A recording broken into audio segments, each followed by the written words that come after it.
Inflation rises hotter than expected for the month of January, and in addition, a recalculation of the GDP numbers for quarter 4 of last year also come back down and say that we did not do as well as the Biden admin tried to tell us that we did. So we'll be talking about that and what this means for the common man, because we know what it means for the investors. It means sell, sell, sell, but we will talk about what it means to you and what we do going forward from this. So that's going to be our top story of the day. In other news, Jill Biden tells us that Joe Biden is ready to go back and run and finish what he started in 2024, but he has no plans to go back and visit East Palestine. So we'll be talking about that. And just like with Pete Buttigieg, I actually think that it's probably going to be for the best for Joe Biden, but we'll talk about that and what's happening there.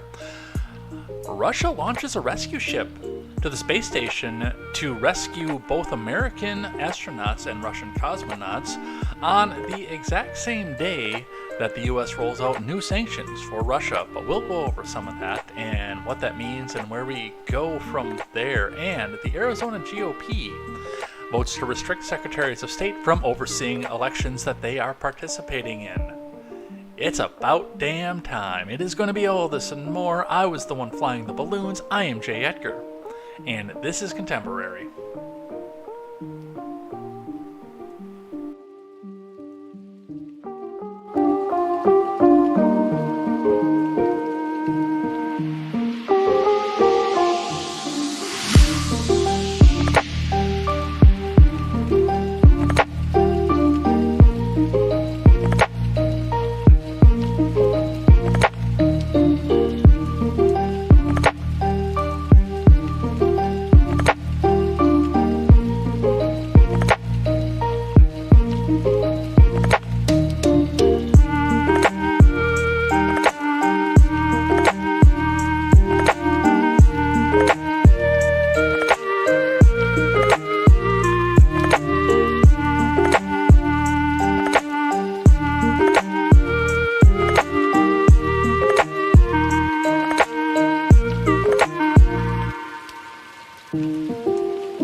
Good evening, everybody. Welcome to Contemporary. My name is Jay Edgar, and this is your evening news, and we have got quite a bit of it to go over here today, but we will be stopping at 7:45 sharp to come back and look at the live chat. My favorite part of the week, by the way. I know that it's Friday night, and a lot of people are out on the fish fry. They're out there enjoying themselves. Some of you guys have dates. A lot of you don't, but some of you do. And tonight is the night that you guys go out and do that here. But I will be going over some of the live chat tonight. So if you are here with me and with your friends here, tell me what you think about the stories in the live chat. I'll be looking at it sporadically throughout the show, but we will be dedicating the last 45 minutes of our program tonight to the live chat, what it is that you guys have to say and how you feel about what's happening around the world. So get it out there. Do keep in mind that I do try to keep this PG friendly in case the kiddies are out there. I've been slipping a lot this week. I will come out completely and admit the fact that that S word has been coming out a lot more than usual. And by the way, I have written the names down of everybody who chatted in the live chat in the notebook here, and I'll be reading a special thank you to all of you guys as well, because I do want to make sure that if you're coming here to watch and you're taking the time to live chat and comment here, I want you to get recognition for it.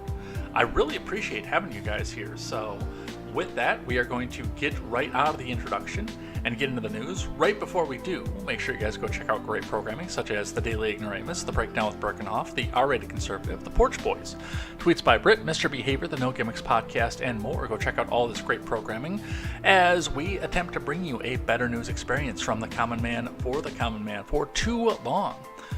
You guys have been getting your news, and I have as well, from people who wear suits that cost more than our houses. And it's time for us to finish that out, and time for us to have a better news and culture experience, whether it be the news, politics, Christianity, music, somewhere down the line, video games, movies, entertainment, anything like that.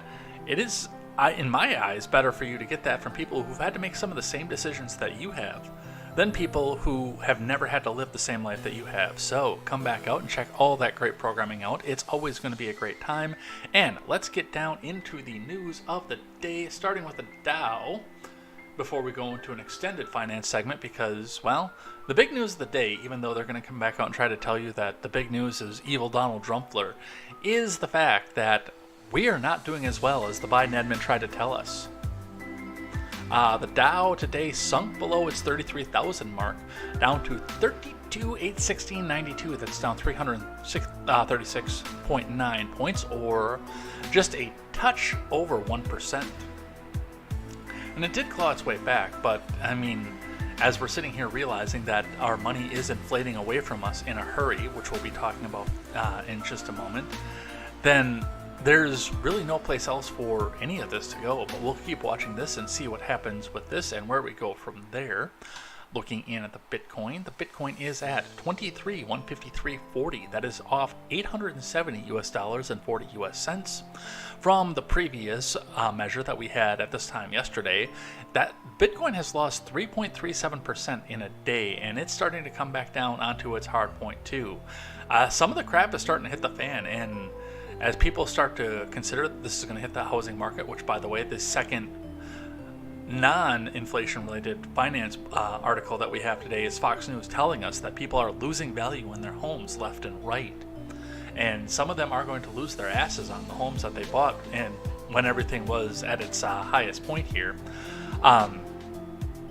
As I always say, Bitcoin is one of the quickest assets to liquefy, so if you got Coinbase and PayPal and you need diapers or food or gas or an emergency rent payment or an emergency medical bill or something, and you've got some Bitcoin, you got money in your pocket within the next business days. So that's why I always watch it. It is a good indicator of the shortest of short terms of the economy, because it still takes a couple days to go through everything with your brokerage for stock.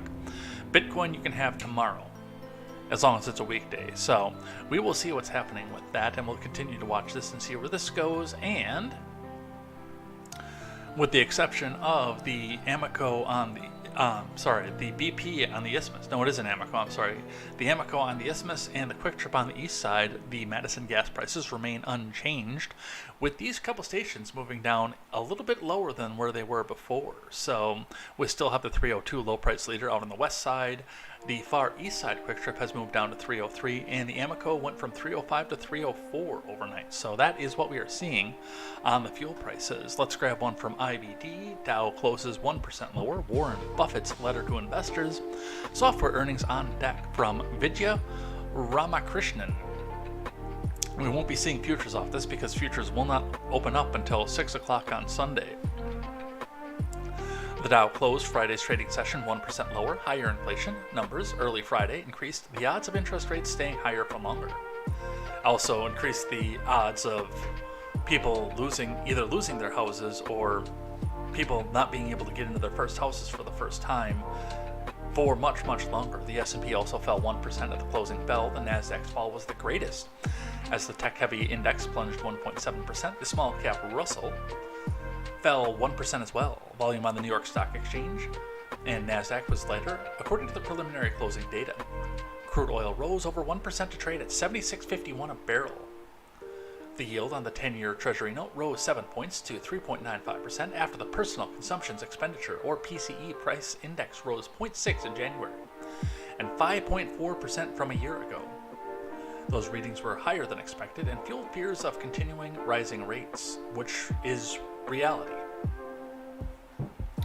Real spending rose 1.1% in January after declining in December. I bet you that gets recalculated out too, by the way.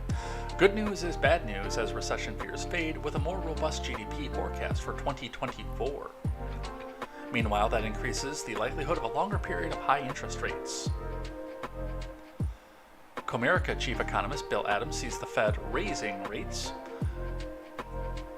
to a peak level of 5.25 to 5.5 in June. I still think we're going to hit 6 to 7, by the way. I stand by that.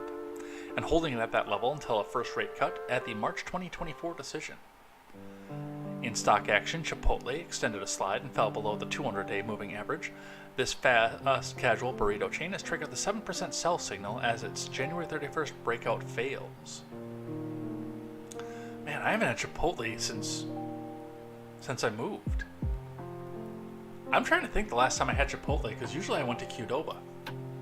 Might have to fix that, because I like Chipotle.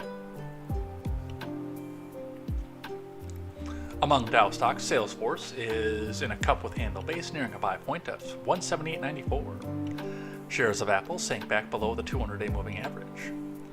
Mercado Libre rose a whopping 20% after earnings. The leaderboard stock is extended from a 1,095.44 entry.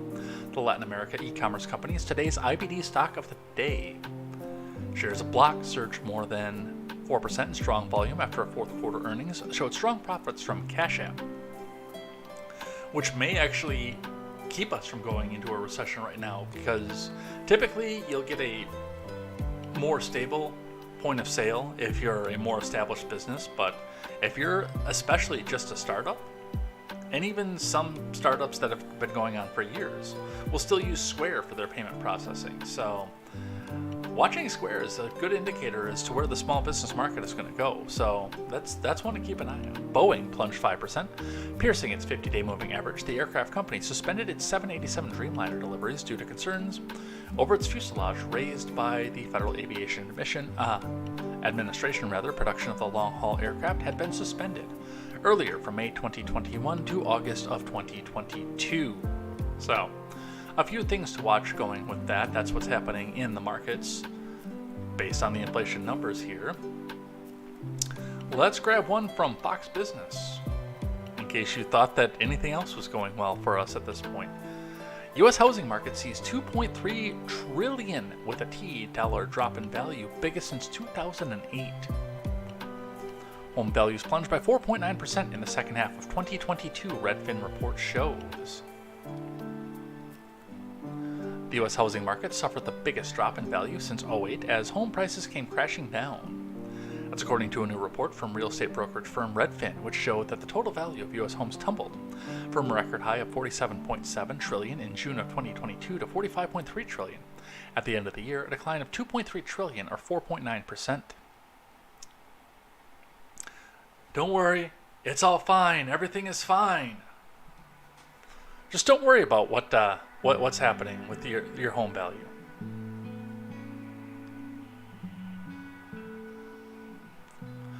Let's see. It marks the biggest drop in percentage in terms since the 2008 financial crisis, when home values plunged 5.8% from June to December. During the Pinko-Pox pandemic, home prices soared at a pace not seen since the 70s, when mortgage rates near a record low.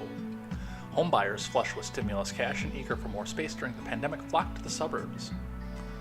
Demand was so strong and inventory so low that at the height of the market, some buyers waived home inspections and appraisals or paid hundreds of thousands over asking price. Yes, they did. That frenzy came to a halt when the Federal Reserve embarked on the most aggressive interest rate hike campaign since the 80s, as it tried to slow the economy and crush runaway inflation, which, by the way, they should have been doing since quarter one of 2021. The interest rate sensitive housing market has so far borne the brunt of tighter monetary policy. Although mortgage rates have fallen from a peak of 7.08% notched in November, they have recently reversed that trend and started to march higher amid the interest rate hike fears. The average 30-year fixed mortgage climbed to 6.5% this week, according to data from the mortgage lender Freddie Mac. That remains significantly higher than just a year ago when rates hovered around 3.92%, which is part of the problem. Home buyer demand dried up as consumers confronted the steepest mortgage rates in years. Further weighing on home prices, the median price of a home sold in January was $383,249, down 11.5% from a peak of $433,133 in May, according to Redfin. The housing market has shed some of its value, but most homeowners still will reap big rewards from the pandemic housing boom, said Chen Zhao, Redfin Economics research lead. She noted the total value of U.S. homes remains roughly $13 trillion higher than in February 2020, before the Pinko-Pox pandemic shut down broad swaths of the global economy. Still, even with higher mortgage rates putting homeownership out of reach for millions of Americans, many home prices are still more expensive than they were a year ago in December. The total value of U.S. houses was still up 6.5% from the same time a year ago. Give that just a little bit more time, because the struggle is real, and with all the layoffs, you've only got just a few more months before the foreclosures start coming, and people start grappling with the fact that they can't afford the house anymore. But we will continue to watch this and see what happens here. Let's talk about inflation. From the Associated Press, key U.S. inflation measure surges at fastest rate since June, from Paul Wiseman. I told you you didn't have it under control. I told you loosening the rate hikes was a bad idea. As much as I want the rate hikes to stop and go down and make it cheap to buy a house again, I told you you weren't ready. Who said it? This guy right here. I told you. The Federal Reserve's preferred inflation gauge rose last month at its fastest pace since June, an alarming sign that price pressures remain entrenched in the U.S. economy and could lead the Fed to keep raising interest rates well into this year. Friday's report from the Commerce Department showed that consumer prices rose 0.6% from December to January, up sharply from a 0.2% increase from November to December. I don't buy that number either, by the way. On a year-over-year basis, prices rose 5.4%, up from 5.3% annual increases in December. Excluding volatile food and energy prices, the so-called core inflation rose 0.6% from December, up from a 0.4% rise in the previous month, and compared with a year earlier, core inflation was up 4.7% in January versus 4.6% year-over-year uptick in December. You know why? What have I been saying since the beginning of the inflationary period? Since we started talking about this crap all the way back in 2021, when we first started talking about this. The food prices are going up, but the TVs, stereos, CDs, if you still buy a CD, and electronics equipment can't go back up to match because nobody will buy the damn thing because they're too busy buying food at incredibly elevated prices. The report also showed that consumer spending rose 1.8% last month from December after falling the previous month. And part of that is trying to keep up with that 0.6 that they just talked about. January's price data exceeded forecasters' expectations, confounding hopes that inflation was steadily decelerating and that the Fed could relent on its campaign of rate hikes. I told you! It follows another recent data that also suggested that the economy remains gripped by inflation, despite the Fed's strenuous efforts to tame it. Last week, the government issued a separate inflation measure, the Consumer Price Index, which showed the prices surged 0.5% from December to January, much more than the previous month's 0.1% rise. Measured year over year, consumer prices climbed 6.4% in January. That was well below a recent peak of 9.1% in June, but still far above the Fed's 2% inflation target, and also compounded on top of the prices that were approaching 9.1% the year before. Do you not see what problem this is? Well, Of course, the gullible lemmings that follow the Democratic Party will come back out and say, oh no, it's fine because look, they're coming down. The Biden admin is fixing it. They're not coming down. Yeah, don't worry, Biden and Congress will fix this by giving more money to the Ukraine. We'll be talking not as much about the Ukraine or aid, but we'll be talking about that stupid crap as well.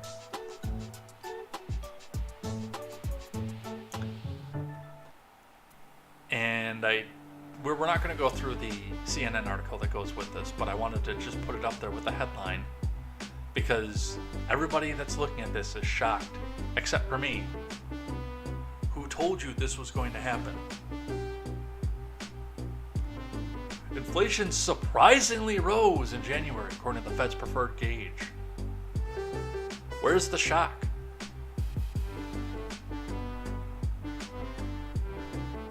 There is no shock here. You're having supply chain issues. You are having food supply issues. And you're laying people off. Of course you're having problems. CNBC, Fed can't tame inflation without significantly more hikes that will cause a recession, paper says. Yeah, and again, that's the point from Jeff Cox. The Federal Reserve is unlikely to be able to bring down inflation without having to raise interest rates considerably higher, causing a recession, according to a research paper released on Friday. Ron Helton is here. Oh, good. Then we're going to have to watch the censors when it comes time to read the chat at the end. But I still like reading it. Even if I can't say it on air, I still like reading it. It's fun. I wonder what my FBI agent has to say when he sees the stuff that comes off the D-Live side. Let's see. Former Fed Governor Frederick Mishkin is among the authors of a white paper that examines the history of the central bank efforts to create disinflation. Despite the sentiments of many current Fed officials that they can manage a soft landing while tackling high prices, the paper says that is unlikely to be the case. We find no instance in which a central bank-induced disinflation occurred without a recession, said the paper, co-authored by economists Stephen Sacchetti, Michael Ferroli, Peter Hooper, and Kermit Shaneholz.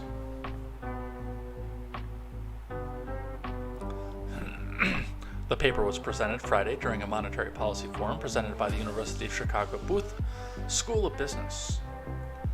The Fed has implemented a series of interest rate hikes in an effort to tame inflation that had been at its highest level in some 41 years. Markets widely expect a few more hikes before the Fed can put pause to assess the impact the tighter policy is having on the economy. However, the paper suggests there's probably a ways to go. Simulations of our baseline model suggest that the Fed will need to tighten policy significantly further to achieve its inflation objective by the end of 2025, the researchers said. Once again, cut you out of the market so the U.S. government can continue to send more money to Ukraine, just like Grant said. So, prepare for it to get worse. And one of the big things that they have to do, if this is, by the way, I hate to say this because this is going to make me sound very greedy, because I want to buy a house right now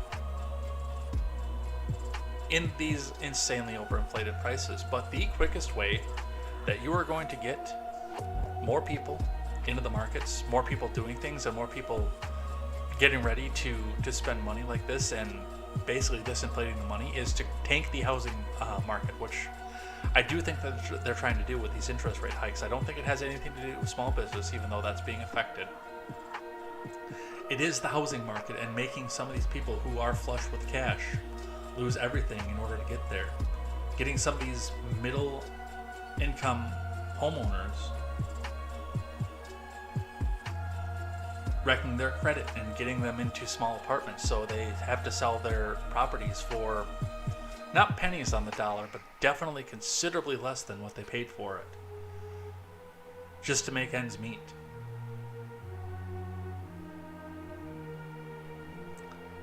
And unfortunately, that's where we need to be, because that's where the majority of our real wealth is in property. Now, one of the unfortunate sides of this is when you're looking at property and people coming up and buying property. One of the things to look at with that is the fact that the people who are going to be buying property, who are going to be coming up, when people are losing property, it's not going to jump straight into a buyer's market for people like me, because I will be competing with big companies that either want to rent the houses out, and not so much around here, but there's still going to be big companies I'm competing with that want to buy it up and turn it into a rental property that they'll never ever see again after they buy it up,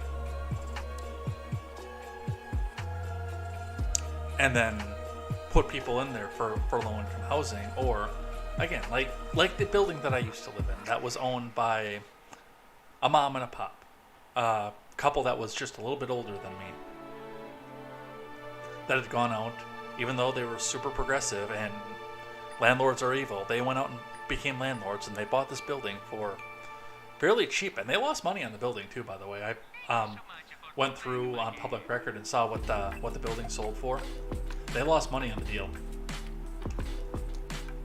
but they were losing money left and right on the entire deal too. So they lost money, but it was bought up by a big corporation that doesn't care about people.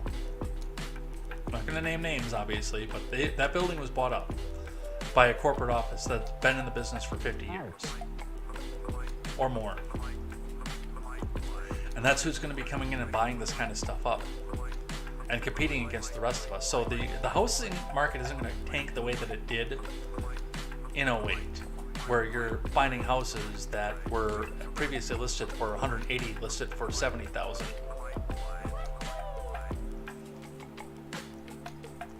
But that's what they're going to do to keep you out of the markets. And the last one, before we move on to Biden news, is there was a revision in the Q4 numbers from last year, where everybody was so proud of the 2.9%. Well, they're still probably proud of the number that they have, but it wasn't as good. And it still didn't crest 3%. From Chris Isidore and Alicia Wallace over at CNN, the U.S. economy grew less in fourth quarter than previously believed. The U.S. economy grew at 2.7% annual rate in the final 3 months of the year, the Commerce Department reported on Thursday. That's less than the previous estimate of 2.9% growth in the quarter. The slower increase in GDP, a broad measure of economic activity, could be a sign that the Federal Reserve's series of steep interest rate hikes were having more of an impact than previously thought. Well, that's the point. They wanted to have an impact, I thought. Other recent economic readings, including the very strong January jobs report and a strong rebound in retail sales, suggest the Fed could do more to try to back inflation through higher interest rates meant to slow the economy. The Fed's most recent rate hike earlier this month was only 0.25 percentage point, the smallest increase in its benchmark rate in nearly a year. Hey look, Into is here. Stick around, we're going to be reading live chat at the end.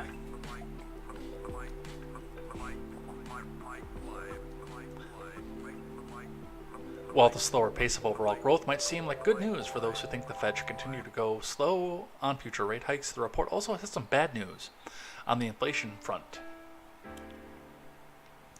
The index that measures prices paid for personal spending, known as PCE Price Index, rose 3.7% in the quarter, which is up from the 3.2% reading in the preliminary report. The so-called PCE deflator, another closely watched inflation measure of consumer spending in the report, was up 3.9% from the 3.5% previously.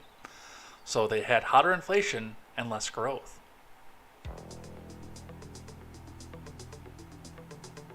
The biggest news in the GDP report was on inflation, which continues to run much hotter than the Fed would like, said PNC chief economist Gus Boucher.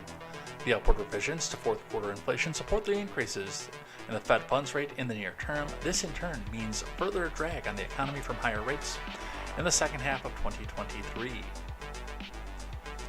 PNC says the Fed's significant increases in interest rates since earlier this year could lead to a recession later in 2023. Well, other than the fact that we saw one in 2022 that nobody would talk about, but other than that, prepare for it, because it's coming. And in fact, they're trying to do it.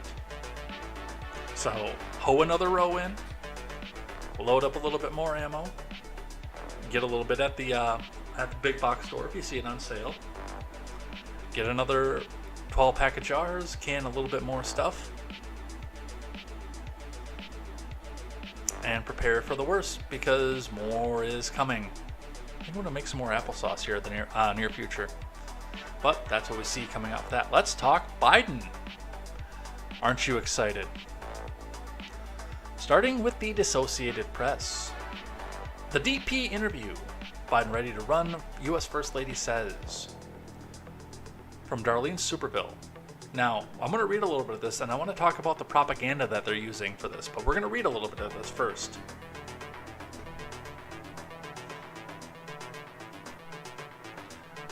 My first question here is, she's actually speaking in an interview with the Associated Press in Nairobi, Kenya. Why is our First Lady in Kenya?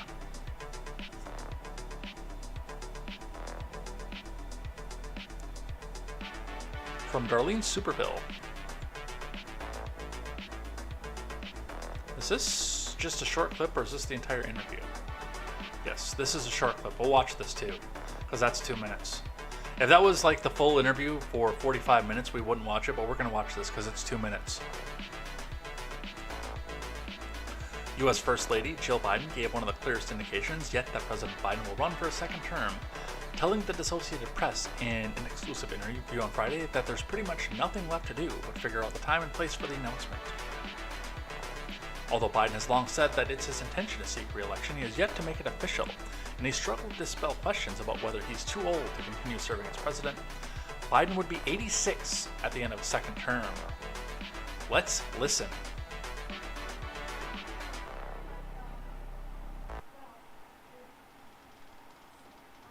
Is there any reason for any of us to think that he is not running again? We've heard him say several times that...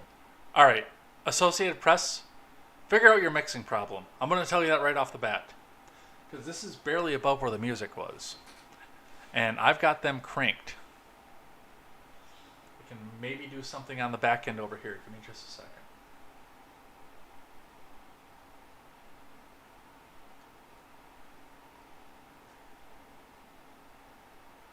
It is intention. It is his. Are you not believing this, Darlene? I mean, how many times does he have to say it until you believe it? So then go ahead, I'm sorry. Well, he says he's not done. He's not finished what he started. And that's what's important. And I think, look at all that Joe has done, has accomplished. I mean, he brought us out of the chaos. And he did that. He was elected because people wanted steady leadership.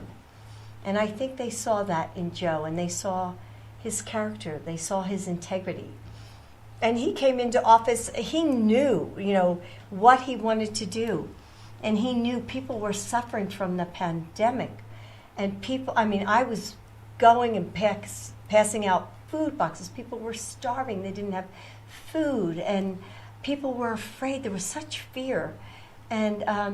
And so he came up with the American Rescue Plan to help kids get back to schools. And the things that bringing broadband to all the United States so that all kids have internet, building up schools, getting our kids back to schools, building our infrastructure. Look at our roads and our bridges. Look at healthcare and what we've done. I mean, people are just starting to see all of this come to fruition because it was voted on before. And the CHIPS Act, that we will now build the microchips here in the United States that we really import from other countries. I mean, he's done so much. And Darlene, he's just not done. Okay. So is all that's left at this point is just to figure out a time and place for the announcement? Pretty much. All right, let's talk about this for a second. Let me bring this down just a bit.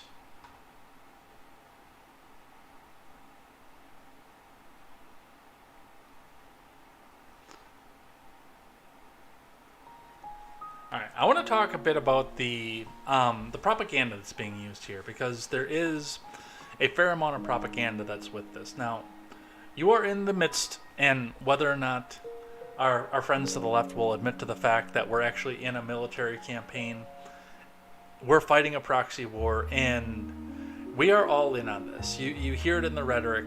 You hear it in the people who want to see the subjugation of Moscow for what they did to a country that these people had never heard of prior to this time last year. We're in a war. We may not officially have declared war, but I mean, that's never stopped us before in this country. Excuse me.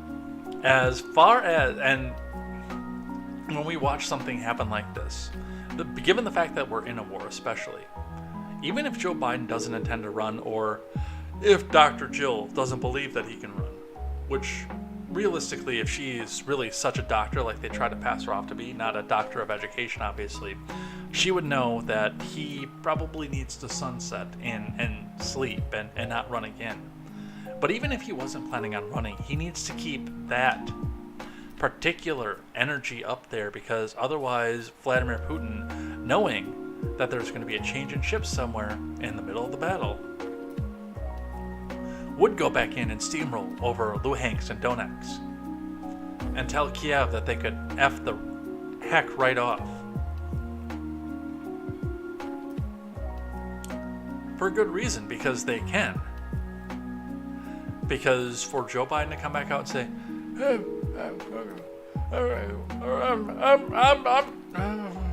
I'm tired, man. It's time. It's time to get some younger blood in here, man. Come on, I'm just gonna retire. If he were to do that right now, that would show an incredible point of weakness to the adversaries of the country, which include, at this point, because of the way they've been treating everybody, China and Russia. So whether or not he is planning on running or not, he has to say that he's planning on it. He has no choice. It's the cards that were dealt with him. It is the position that the mono party has put him in. This is all propaganda. And thank you, Dr. Jill, for that. But what is going to weigh on him, from NBC News, Biden says he doesn't have plans to visit train derailment site in Ohio. I have said this before. I said this about Mayor Pete. I can't believe Mayor Pete got out of there alive. Once again, in a heavily red county, it's probably for the best that he got out of there alive in a heavily red county as a gay man, where he can go back and have people play the gay card for him. It's probably for the best that he made it out alive, but man, if it had been anybody else as transport secretary, I think that the pitchforks would have been out. From Zoe Richards, President Biden said Friday he doesn't have plans to visit East Palestine, where a train derailment 3 weeks ago led to a toxic chemical spill that's endangered residents and wildlife for miles. Hey, at this moment I'm not, Biden told reporters at the White House when asked whether he planned to visit the town near the border with Pennsylvania.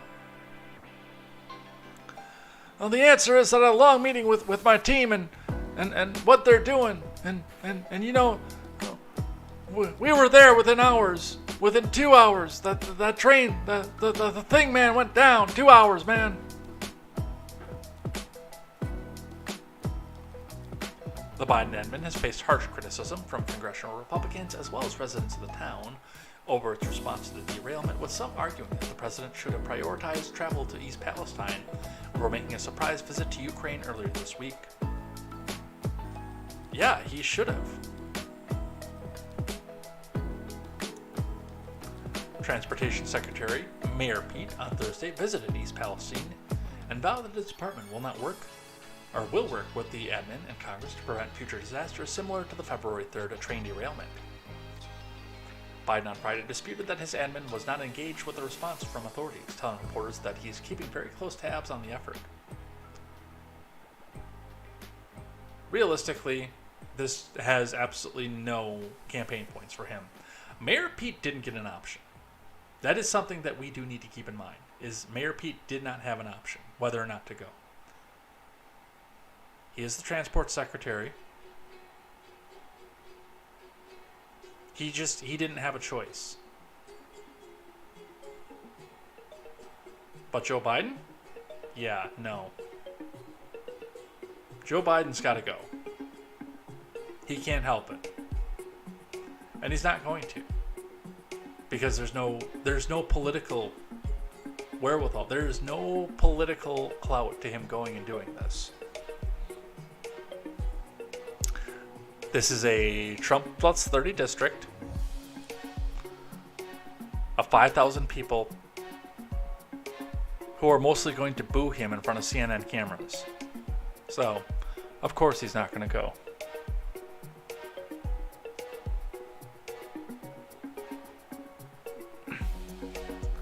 Oh.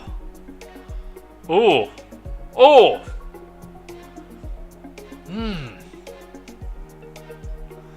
From the Hill. Biden faces political threat with East Palestine train derailment. From Brett Samuels and Alex Gangitano.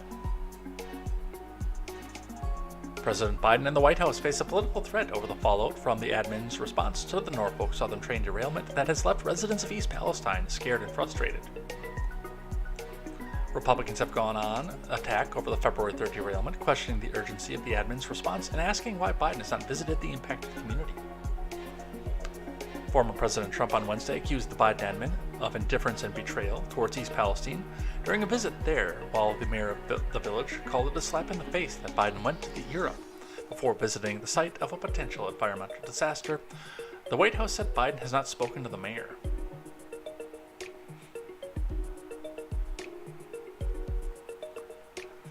It's not as if Biden is at a political low point. He returned late Wednesday from a dramatic trip to Ukraine and Poland to mark the anniversary of Russia's invasion, completing a secretive and complex visit to an active war zone. Bullshit. The only reason this was an active war zone is because they turned on the air raid sirens for a photo op.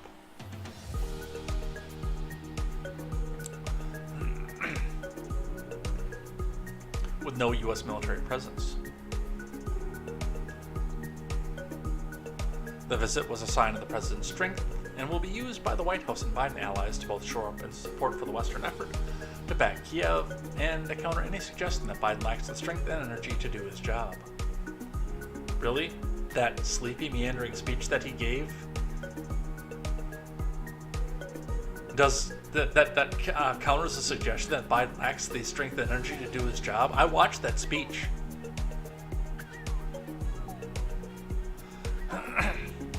Did you see Pete's press secretary not want to make an official statement on camera called being filmed giving official statements aggressive?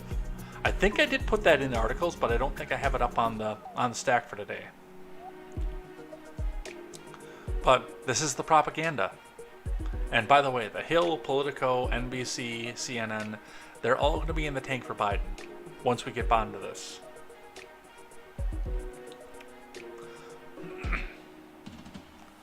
From Fox Business, Norfolk Southern hit with a class action suit over East Palestine train derailment. From Bree Stimson. By the way, this is a Fox heavy episode, and I apologize for that. I hate Fox News. But in all the cases that we were looking at, the stuff that we were looking at, they were the only ones covering the news. A class action suit against Norfolk Southern was filed in an Ohio court Thursday following the derailment earlier this month that released the toxic chemicals in East Palestine. I'm going to step back on this actually and say I am kind of excited to see discovery on this. I encourage this because I want to see the discovery and evidence as to why the wheel bearings caught on fire and why it wasn't noticed for hundreds of miles before it got there. I want to see witnesses with a mechanical background talking about the trains, people who have been working on the trains and train wheels for years. I want to see discovery on this because I think that Norfolk Southern is going to wind up exonerated. And there might be a class action against the U.S. federal government.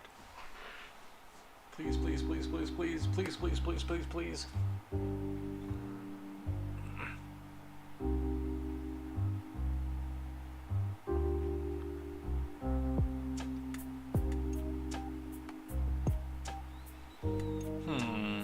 The lawsuit represents any resident or business within 30 miles that was affected by the February 3rd derailment and fire and seeks monetary damages, the creation of a medical monitoring fund, and establishing testing and cleaning protocols in the area. Class action law firm Hagens Berman said in a release. The lawsuit is claiming negligence and reckless indifference on the parts of Norfolk Southern. Hagens Berman said it's making the same claims of public nuisance, which it used to get a class action settlement in '98 from the tobacco companies benefiting Ohio.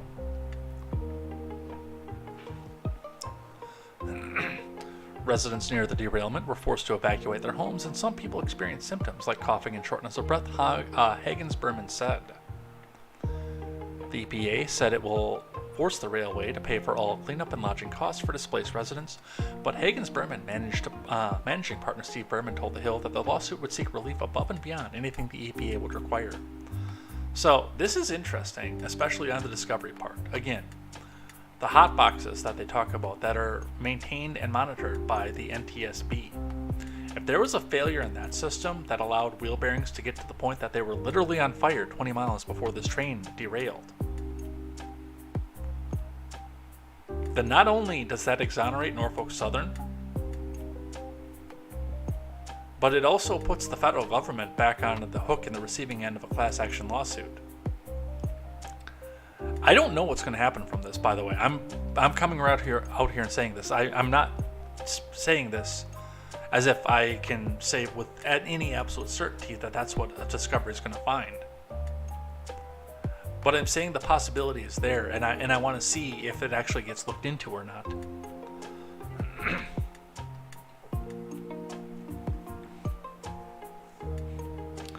You might say that Buttigieg didn't want to put the brakes on the trains. Oof. Buttigieg probably misunderstood when he got the reports that the trains were getting too hot.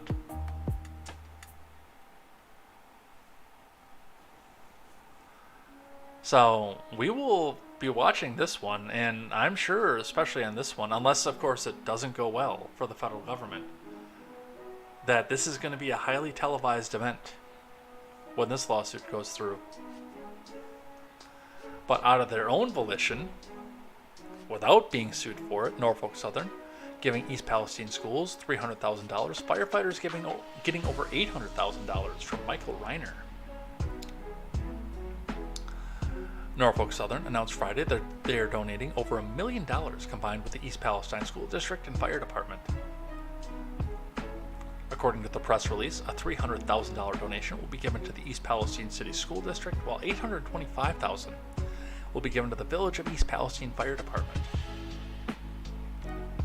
Norfolk Southern said the donation for the school will be used for the district's academics, athletics, extracurricular activities, and its long-term contingency planning regarding the impacts of the derailment. Schools have recently forfeited games despite the district being cleared to host athletic and extracurricular activities. Yeah, because I wouldn't bring other people in for this.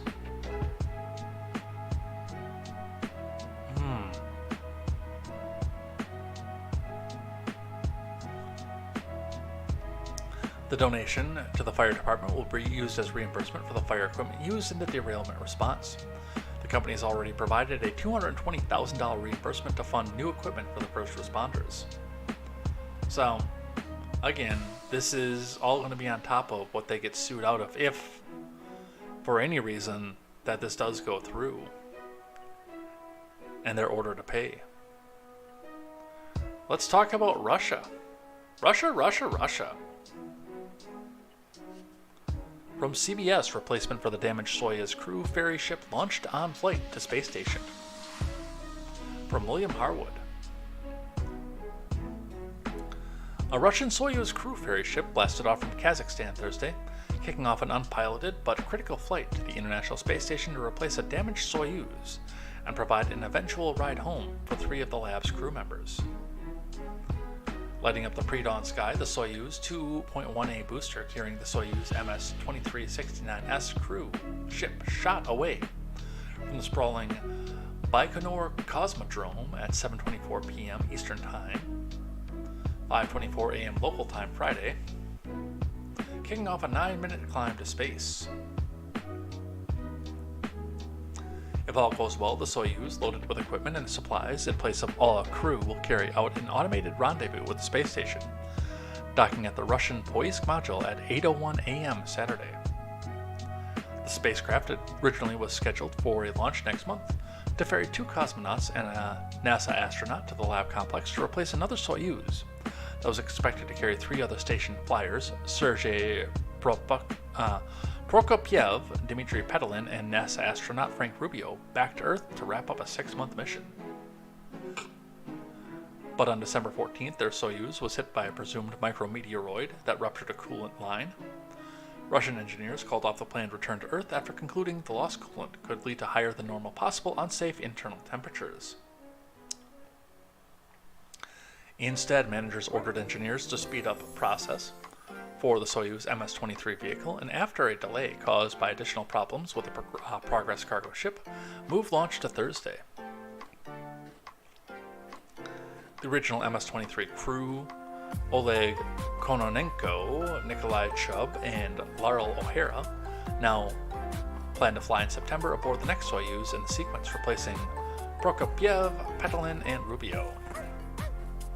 Prokopyev and company originally planned to spend 6 months in space as part of a normal crew rotation, but damage to their ship and decision to replace it means that they'll now have to stay in space for a full year. So, a joint effort, definitely. Glad to see that the war in Ukraine can at least keep these people together and healthy. But unfortunately, on the same day that we're doing this, going right back into CBS, U.S. rolls out new aid for Ukraine, sanctions for Russia 1 year into the war. From Catherine Watson. The U.S. announced a new round of aid to Ukraine, and that'll do great for inflation, and sanctions against Russian entities Friday, marking the 1-year point in Russian President Vladimir Putin's unprovoked war in Ukraine. The propaganda is strong with this one. And I wonder where Mr. Scott is, because I know that he loves to point out the objectivity in the propaganda and all this. The announcement comes on the heels of President Brandon's trip to Poland and surprise Ukraine visit, where he walked the streets of Kiev with Volodymyr Zelensky. Mr. Biden met virtually with G7 members and Zelensky for nearly 90 minutes Friday to discuss their coordinated efforts to back Ukraine. Oh, wait. No, that's the G7 statement. I was about to do that in Biden voice. We reiterate that Russia's irresponsible nuclear rhetoric is unacceptable, and any use of chemical, biological, radiological, or nuclear weapons by Russia would be met with severe consequences, part of the G7 leader's statement said. We deeply regret Russia's decision to suspend the implementation of the New START treaty.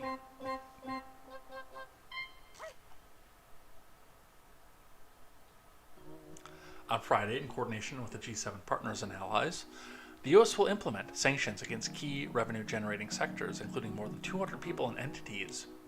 The White House says that includes both Russian and third country actors across the globe who are helping Russia evade sanctions. The sanctions target a dozen Russian financial institutions and actors helping Russia's defense and technology industry.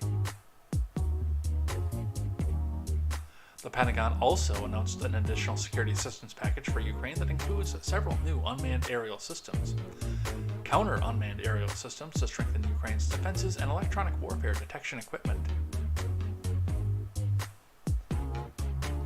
The Defense Department noted that the U.S. is procuring these systems rather than sending equipment drawn down from existing U.S. military stocks. It means the equipment will have to be manufactured under the Ukraine Assistance Initiative, and likely take months to sign the contracts, manufacture, and deliver the weapons. Which is because we're not going to be out of this for a while. And by the way, this right here completely disproves the notion that people like Swallowwell and Kinzinger are putting out there that, oh, well, this is nothing but just, this is old equipment that we're sending over there. It's stuff that it was almost out of service in the U.S., so we're sending it over as surplus from us. No, they're manufacturing new equipment to send over there. As the U.S. continues to provide Ukraine with military aid in the form of rockets, guns, and ammunition, the Pentagon has been stepping up production of critically needed supplies. The military package also includes mine-clearing equipment, according to the White House. So they are going full throat into this.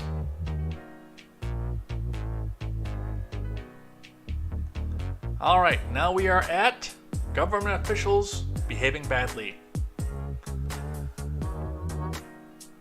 This is my favorite part of the show. It really is.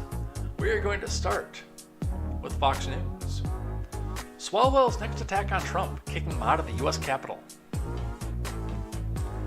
From Peter Kasperowicz.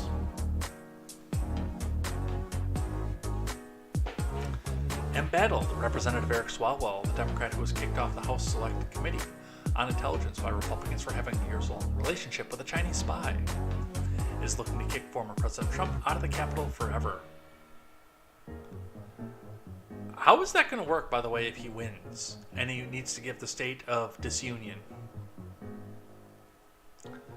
Swalwell of California is the sole co-sponsor of a new Democratic resolution that says that Trump and several of his top aides should be permanently banished from the Capitol because of their attempt to undermine and overturn the 2020 presidential election. You have to prove that first, by the way. No one shall be deprived of life, liberty, or the pursuit of happiness without due process of law. And you have yet to prove that he did that.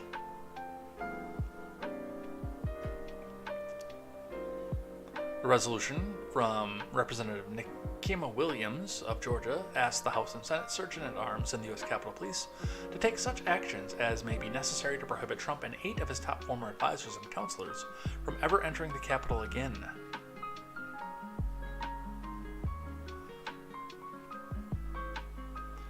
It makes that recommendation after recounting the work of the Select Committee to investigate the January 6th Selfie Fest, which held several Trump allies in criminal contempt of Congress and referred some of them to the Justice Department for criminal persecution. The effort to undermine and overturn the 2020 presidential election damaged the functions of our democracy, the resolution states. Those efforts also damaged the integrity of Congress's constitutional role in certifying the election results. In addition to Trump, the resolution bans Steve Bannon, Mark Meadows, Dan Scavino, former Deputy Chief of Staff, Peter Navarro, Jeffrey Clark, the former Assistant Attorney General, who urged support for an investigation into election fraud in 2020, and John Eastman, Kenneth Chesebro, and Rudolph Giuliani. As far as the fact that Kevin McCarthy is the Speaker, this is grandstanding. Very much so. Possibly unconstitutional, given the Fourth Amendment, rather, I'm sorry. No, Fifth. Yeah, Fifth. Because there is no due process of law. You haven't made a conviction. This is the people's house, and Trump is a taxpayer. So unless you can actually have a conviction, if you can make a conviction among a jury of peers, then absolutely have at it your resolution. But until then, this is unconstitutional.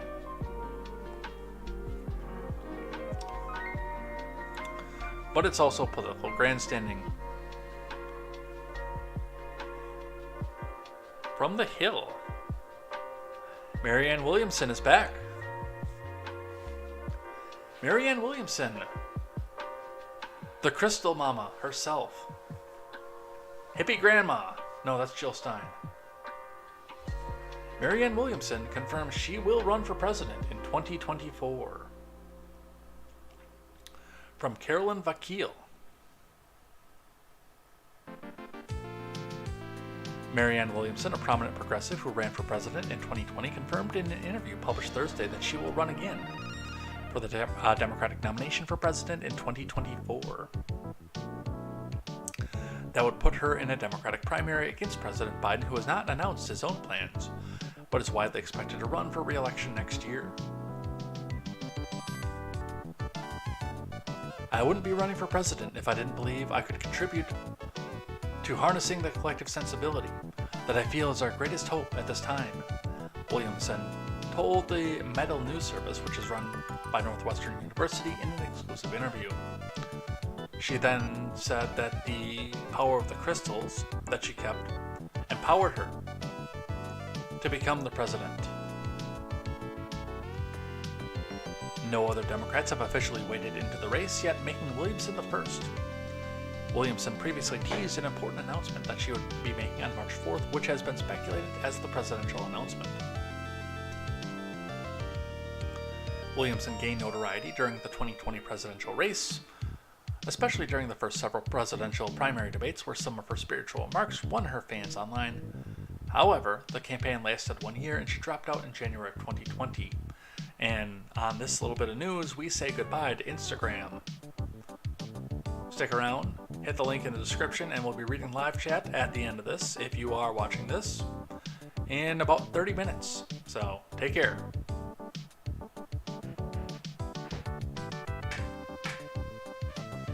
Alright, now we can do the juicy stuff. They're gone.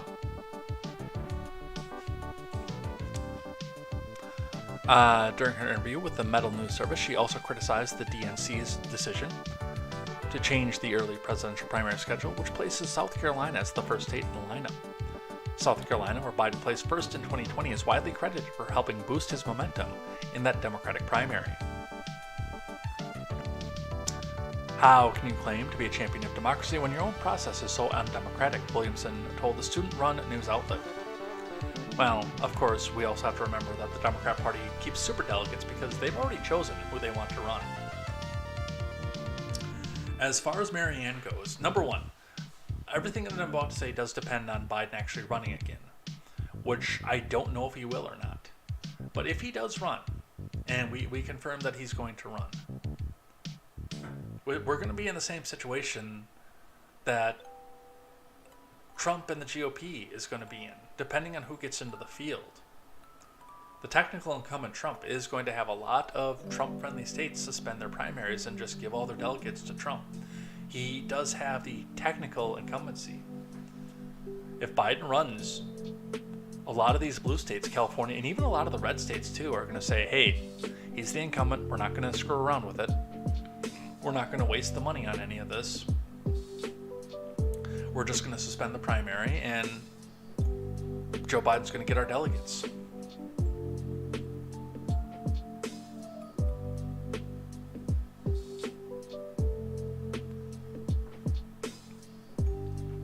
To be honest, I don't think this is going to go anywhere, though. I think Marianne Williamson is going to be another also-ran.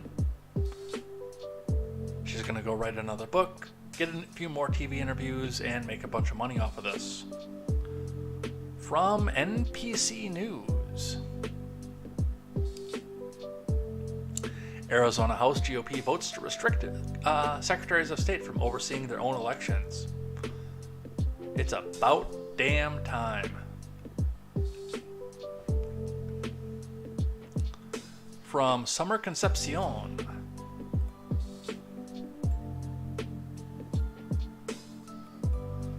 The Arizona House passed a bill along party lines Tuesday that would make it illegal for state secretaries of state to oversee and confirm the results of elections in which they're also candidates. The bill passed 31 to 29 and now heads to the Senate, which is controlled by Republicans. Its primary sponsor is Republican Rep. Rachel Jones. It would require secretaries of state to recuse themselves from overseeing their own elections and to publicly appoint others who would do the job instead. NPC News has asked the State Secretary of State, Adrian Fonte's office, for comment. The bill was initially introduced when Katie Hobbs, a Democrat, was Secretary of State while she was running for governor last year. Hobbs defeated Hong Kong Carrie Lake, who was backed by former President Trump, and pushed, and here comes the editorialization, the false claims of widespread election fraud in the 2020 presidential election. Hobbs refused to debate Lake with her campaign, saying it would be wouldn't be fruitful to debate a conspiracy theorist. Lake has made several unsuccessful attempts to overturn her defeat in the governor's race. Hobbs has not publicly commented on the bill's passage in the House. As governor, she would have to sign the bill for it to become law, which means, by the way, this is getting vetoed. The House passed the bill after its Municipal Oversight and Elections Committee passed it last month along 3 other election-related bills sponsored by Republicans. Jones at the time described the bill as one more step towards a transparent election process in the state. State House Democrats slammed the party line vote as one of the Republicans' bad election bills on Twitter, because of course they did. Now, of course, this does not see the light of day because this is going to be another one that gets to the governor's desk, it goes in the pocket, it becomes a pocket veto, and never sees the light of day again. But it's a good idea, and it's going to get some people talking. It definitely is. Giselle. Giselle is not a government official, by the way. But she's a government official adjacent, number one. And number two, I do think that we're going to get to a point where she is nominated to be the senator from Pennsylvania. Giselle Barreto Fetterman. I'm not really sure how to navigate this journey, but I'm figuring it out slowly. 1 week ago today when the news dropped, the kids were off from school and media trucks circled our home. The first thing I could think of was pack them in the car and drive. Where did they go? We drove straight into Canada and lovely Buffalo, New York. Pro tip, always have passports ready, just in case you have to run away. Yeah, that's a good message to give out to your grassroots fans. Now, some of your younger, progressive, but still working at Starbucks fans out there are going to be, I have wanderlust! And probably do have their passports, but I'm sorry, most of us don't. Unless I start getting a lot of donations from you people, I'm probably never going to leave this country, and there's probably not a lot of places in this world I can go, publicly being anti-government.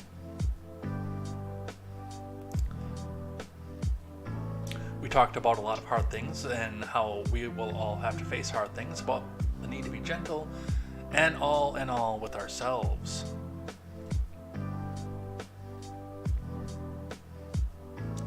You are wrong, Grant, and I will not hear that slander. John Fetterman was perfectly healthy and able to do everything. The TV man told us so. Slander in my chat. We did some scary things, but we did them together. We ziplined over Niagara Falls in August and got stuck.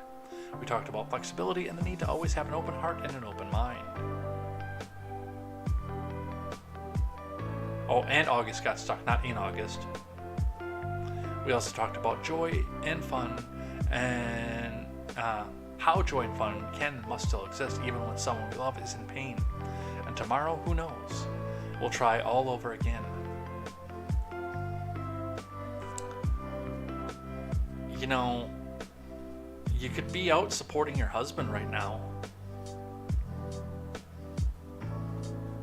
I don't understand what message you thought this was going to put off, but it doesn't. It just tells me that you're a rich politician's wife who can just get up away from life on a moment's notice and go to Canada.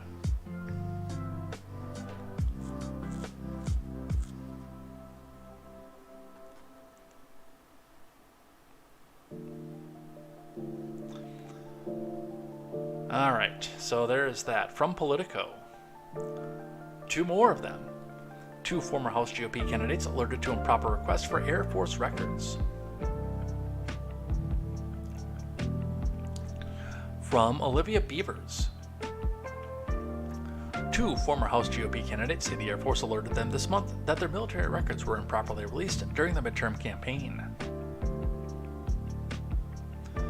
Sam Peters, a Republican who challenged Stephen Horsford in November, and Kevin Dellicker, who fell short in the GOP primary race to take on Susan Wild, Both received February 8th letters from the Air Force notifying them that the Abram Payton of Due Diligence Group made multiple requests for their military personnel records last year. In both Peters and Delacker's cases, the Air Force identified Payton, a former research director for the Democratic group American Bridge, as having inappropriately requested copies of their records for the stated purpose of employment and benefits. Peters and Delacker are the fourth and fifth known recipients of Air Force letters regarding their records releases, which have sparked an investigation by House Republicans. They are joining Reps Don Bacon and Zach Nunn in seeking additional investigation of any illegal activity that may have occurred surrounding the requests for their military records, a push first reported by Politico on Tuesday. Specifically, the affected Republicans want to know what role, if any, the Democratic Congressional Campaign Committee and their Democrat challengers played in receiving and using information that the Air Force improperly disclosed. Look, you sanction a hitman and kill somebody, you're guilty of a crime. You sanction someone to steal, you're guilty of a crime, Peters said in a phone interview on Wednesday. And the DCCC needs to be held accountable, and I fully intend on making sure that they are. And once again, and now that we're looking at this, and this is happening over and over again, it's getting harder and harder to hide the fact that this always only goes in one direction and never goes in the other. This only goes towards Republicans. Why?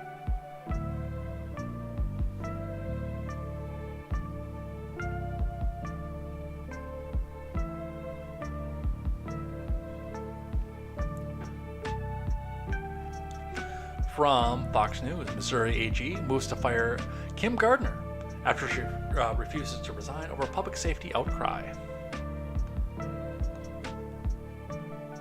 Well, you're too little too late on that, but again, it's about damn time. From Brianna Herlihy. Republican Missouri AG Andrew Bailey moved to fire embattled Democrat St. Louis Circuit Attorney Kim Gardner on Thursday, after she refused to resign following a weekend accident involving a repeat offender who was free despite several violations of his bond terms. The AG's office started the process of filing a petition pro quo warranto, which is the legal mechanism under the state statute that allows the AG to remove a prosecutor who neglects his or her duties. Bailey will have to show a judge that Gardner neglected her duties and needs to be removed.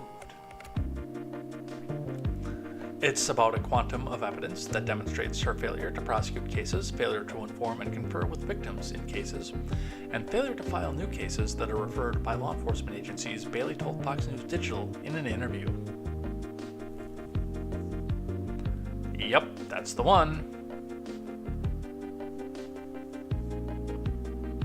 I'm a former prosecutor. I've worked in a county prosecutor's office, and what motivated me every day was the rule of law and finding justice for victims. And rather than finding justice for victims and protecting victims, the circuit attorney of the city of St. Louis was creating new victims. And someone's got to hold her accountable, and that's why we're moving forward with our quo warranto, he said. On Wednesday, Bailey gave Gardner an ultimatum: resign or be removed, after a motorist who repeatedly violated his bond conditions earlier charges crashed and left a teenage volleyball player with major injuries that required both of her legs to be amputated. Gardner's office is the one that should be monitoring compliance with bond conditions and revoking them when those terms are violated. And the worst part is, she probably survives this.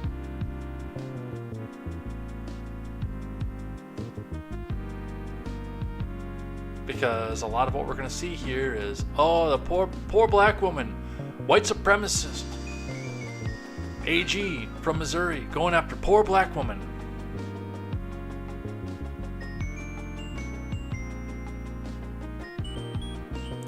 But we'll see. Here's one of the most based headlines you'll ever see.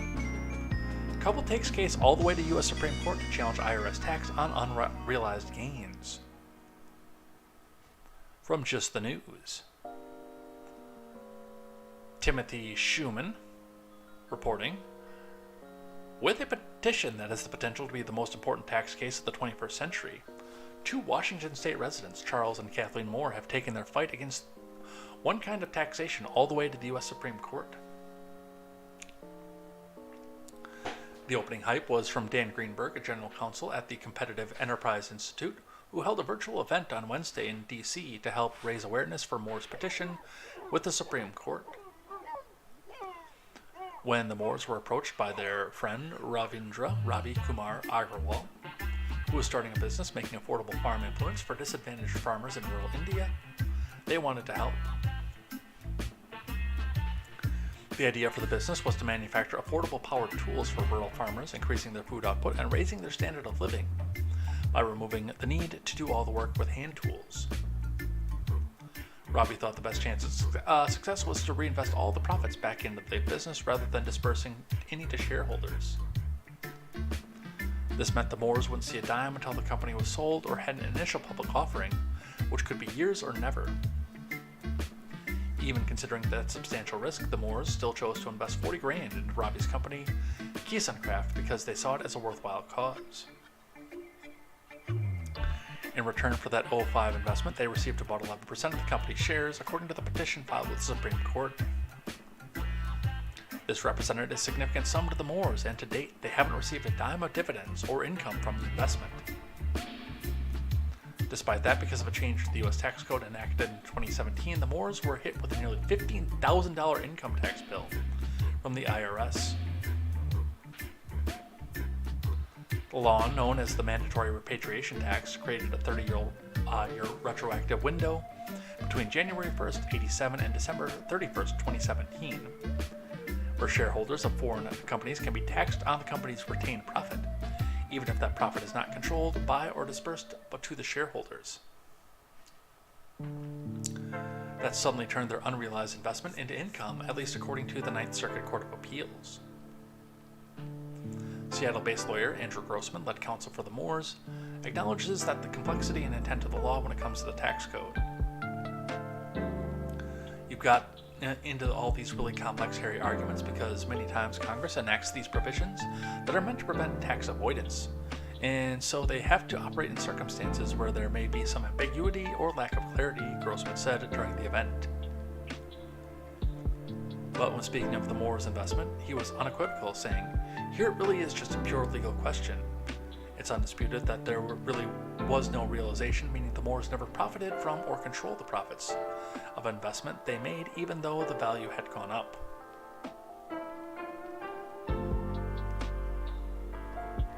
And it's an interesting case, because, especially with this one, because this involves foreign company and repatriation.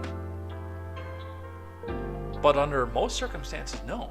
And really, you shouldn't be taxed anything for anything at all, but under current tax law, if this was a domestic company, no, you wouldn't see a penny of this in taxes until after you made a sale of the stock and got actual income, cash in your hand. Why is this different for foreign companies? Well, because Uncle Sam wants his money. Plain and simple. Alright. The Clinton body count. Billionaire financier Thomas H. Lee found dead of self-inflicted gunshot wound in New York City office, according to sources. From Joe Marino, Tina Moore, and Stephen Vago. Billionaire financier and investor Thomas H. Lee was found dead of a self-inflicted gunshot wound at his Manhattan office Thursday morning, police sources said. Cops responded to a 911 call at 767 Fifth Avenue, where Thomas H. Lee Capital LLC is located on the 6th floor around 11:10 a.m., sources said. EMTs pronounced the 78-year-old businessman dead at the scene. I think we're up to like 40, aren't we? The Office of the Chief Medical Examiner will determine the official cause of death, with heavy payoff from the Clinton Foundation. The family is extremely saddened by Tom's death. While the world knew him as one of the pioneers in private equity business and a successful businessman, We knew him as a devoted husband, father, grandfather, sibling, friend, and philanthropist who always put others' needs before his own. Lead family friend and spokesperson Michael Citrick said in a statement. Our hearts are broken. We ask that our privacy be respected and that we be allowed to grieve. A front desk worker at Lee's office building was told there was an emergency on the 6th floor but unaware of Lee's death.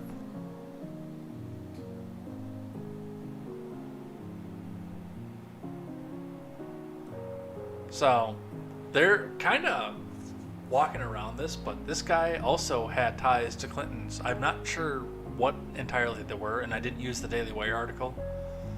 That was the one that pointed this out, but I mean, they're going through everything that he went through here. Let's grab one from CBS rather.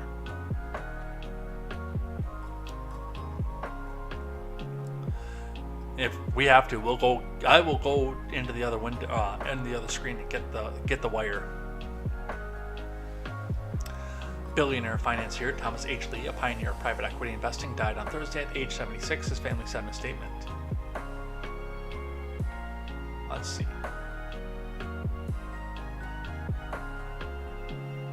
Yeah, Lee's family still asks for privacy.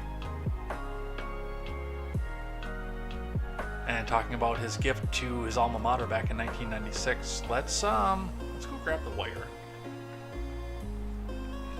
I want to see what they have to say.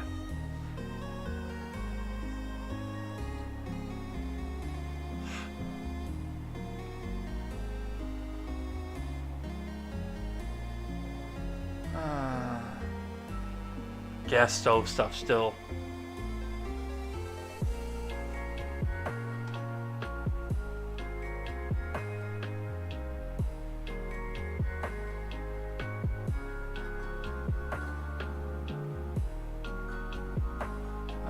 I'm not seeing it.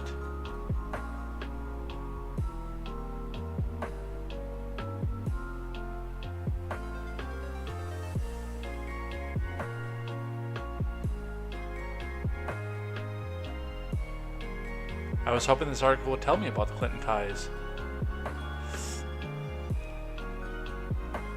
It's not in here. Alright. I'm gonna touch on this again, so I'm gonna bring this over here just to make sure that I didn't miss something, but yeah, I was to the understanding this guy had Clinton ties. Alright, let's keep going though. I wasted enough time on that. From Fox News, Biden's latest whack at the suburbs will change your neighborhood for the worse. 200 pages of radical new rules would require equity plans that go way beyond fair housing. This is an op-ed for Fox News from Howard Husak. We got just a couple more here to go, and then, I mean, we've got a lot more to go, but we've got a couple more to go here, and then we will do live chat and head out of here for the day.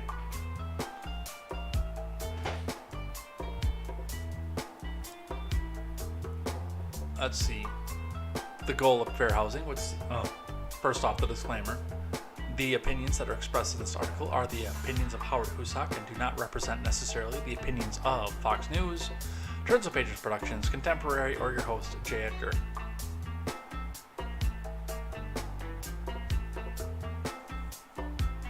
The goal of fair housing would seem to be quite straightforward, as spelled out in the Fair Housing Act of '68 and found in realtors' offices across the country.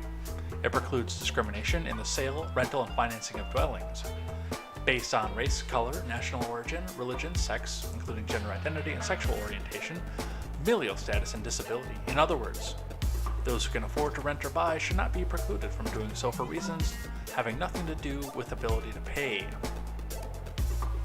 By the way, having gone through and taken the course but not the test for real estate licensing and licensure, I will say that they are very, very adamant about that in real estate.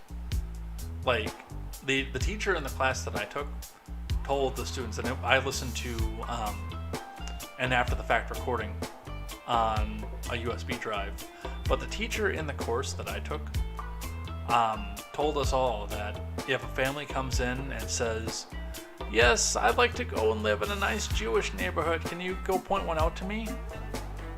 I legitimately have to go tell that person to do their own research. I can't make recommendations like that. Well, if I was a real estate agent, I wouldn't be able to. They are very stickler on that. Massively sticklers on that. But for the Brandon admins, Department of Housing and Urban Development, fair housing is more, much more. In proposed regulations that would touch any jurisdiction that accepts any sort of HUD funding, fair housing must mean a plan to promote equity in the communities, decrease segregation, and increase access to opportunity and community assets for people of color and other underserved communities. That might have been a Freudian slip. Translated, that means that the route to upward mobility for disadvantaged minorities lies through the relocation to more affluent communities where they will no longer be underserved.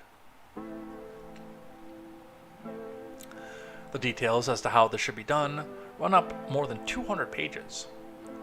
Those required to comply will include more than 1,200 cities and counties receiving HUD funding. All will be required to develop equity plans. Well, number one, this is unconstitutional. Number two, there's no legislation that goes with this, which makes this double unconstitutional. And in this case, the double negative doesn't make it constitutional again. Such an equity could mean anything from building low-income housing to redrawing school district lines for racial and socioeconomic integration, all as assessed by the HUD bureaucracy. Well, here's my thing. If this is something that you're going to do, the first places you're going to need to target are your own constituents, who probably don't want to live among the help. I say this, having lived in Boston, having lived in Kenosha for most of my adult life, having been around Milwaukee, and also having lived just outside of Madison and seeing how Madison works. The most redlined cities in this country are Democrat run.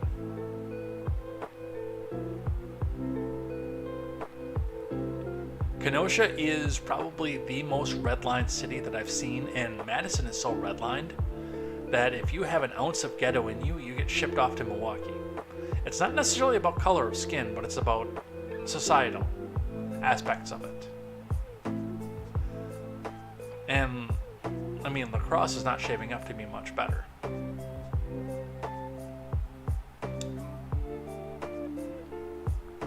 Kenosha is like the most redlined city I have ever seen in my life.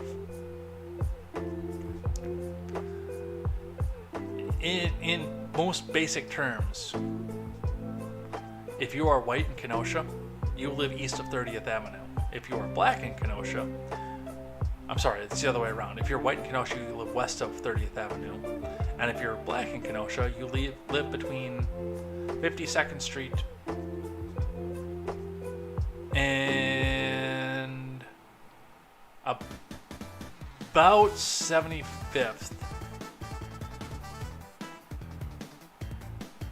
And as you go north, that starts at 30th Avenue, but as you go south, that kind of slants back in towards 22nd Avenue, all the way down to 14th Avenue.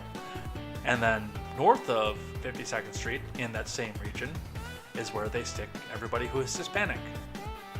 It is so unbelievably redlined, and there are a couple other neighborhoods that they all get thrown into as well, but it is... I can't believe how obvious the redlining is, and for nobody, especially in such a liberal Democrat city, with one of the most liberal campuses in the UW system, UW Parkside, which is saying something because UW-Madison exists, how obviously redlined Kenosha is. And how they get away with it, especially now with something like this happening.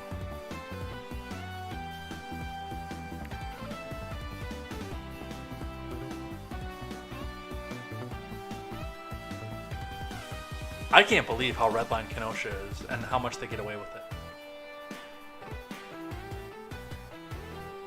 Opposition to the affirmatively furthering fair housing regulations will undoubtedly be labeled as racist, defense of white suburbs. Yeah, but it's going to be coming from rich liberals. That is certainly how Donald Trump's 2020 decision to suspend any previous Obama-era version of the rules was characterized.